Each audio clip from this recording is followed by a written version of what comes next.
नाजरीन, खबरों के सिलसिला को आगे बढ़ाते हुए खबर शामिल करते हैं ओकाड़ा की तहसील दीपालपुर से, जहां एबीसी न्यूज की deputy bureau chief Salim Akhtar Janjua की रिपोर्ट के मुताबिक हल्का पटवारी पर तशद्दुद का मामला सामने आने पर मुल्जमान को गिरफ्तार कर लिया गया। तफसीलात के मुताबिक डीपीओ ओकाड़ा तारिक अजीज हिंदू ने हल्का पटवारी पर तशद्दुद के वाक़ये का नोटिस ले रखा था। सोशल मीडिया पर वीडियो मंजर आम पर आते ही एसएचओ सदगरा को मुल्जमान की गिरफ्तारी के अहकाम जारी कर रखे थे।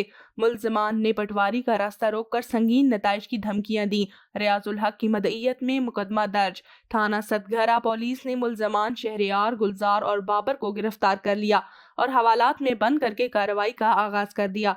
मुल्जमान ने मुकदमा की रंजिश की बिना पर हल्का पटवारी को तशद्दुद का निशाना बनाया था। डीपीओ का कहना था कि तशद्दुद करने की वीडियो बनाकर सोशल मीडिया पर वायरल कर दी थी। मुल्जमान को कड़ी से कड़ी सजा दिलवाई जाएगी।